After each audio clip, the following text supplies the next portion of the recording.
memories. Now, don't take this like as it's going to be or is easy to extend past the ethereal. It's difficult, not as practical, and hardly as applicable to energy work in the physical. But as far as that dream walking goes, getting outside of your dream and making dream walking possible, this is where the strategy, if you're intending on dream walking, to make yourself adjacent, similar to these realms here, to someone else's dream. Because now that you're in the astral, you ask yourself, how do I find said person who may or may not be dreaming and enter their dream? Those are all different skills that require further understanding and experience. Like, once you hit the edge of your dreamscape and you're in the astral, then you have to work on finding a person's dreamscape, if it's there. Now, people's dreamscape are always there, even if they're not dreaming. But that doesn't mean they're dreaming. And if you dreamwalk somebody who's consciously awake, for example, then you'll effectively, hopefully with their permission, be influenced. Okay, never mind. Influencing.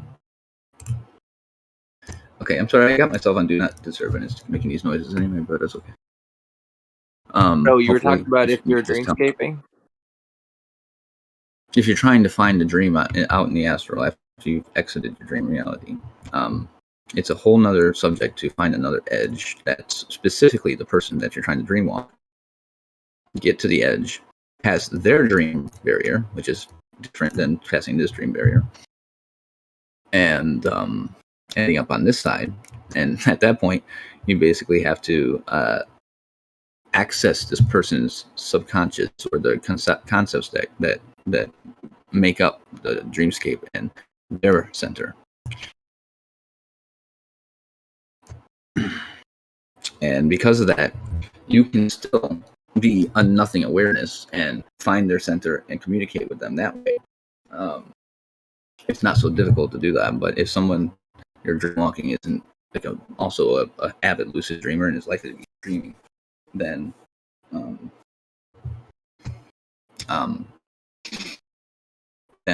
what's best way to get their attention is to take the form of one of the characters in their dream, which takes you being able to pick up on those concepts, adjust yourself, and change form and relevance to that construct, and approach their represented form, the center, while they're dreaming, and introduce yourself and say, "Hey, yeah, I'm your buddy whatchamacallit, and I'm here." And they'll probably misinterpret. The one thing I had to do on one of my successful dream walks is like smack the person and tell them that they're dreaming.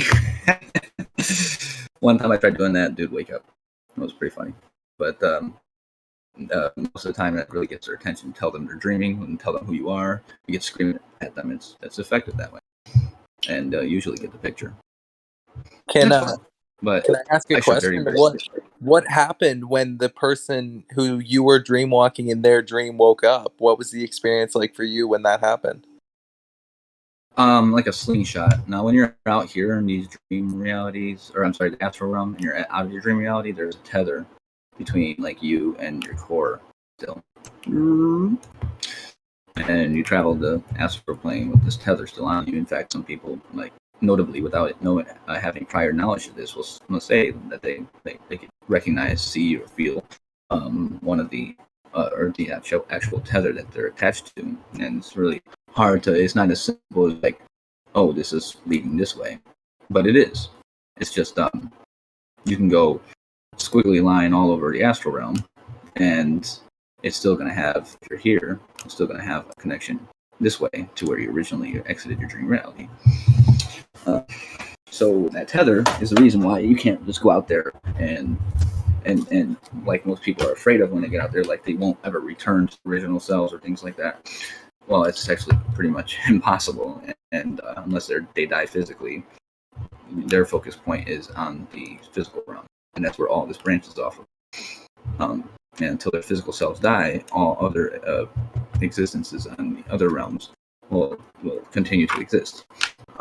And physical death is more or less a transference of the same connection we have also on these ethereal and more complex and less complex realms of existence, in which we return in a different mode because in this human body, for the most part, we have memories and understand this reality based on our birth and death cycle in this reality. And if this would be represented of you at the current moment, this would be when you were born, or around that time, then your current life experience only encompasses this. And this goes into a little bit more of like my philosophy on these things, in which you're more than just your physical body, more than just this life, and your soul is the compromisation. The cumulative you, and the cumulative you is multiple existences that make up your soul's experience and its complexity as well.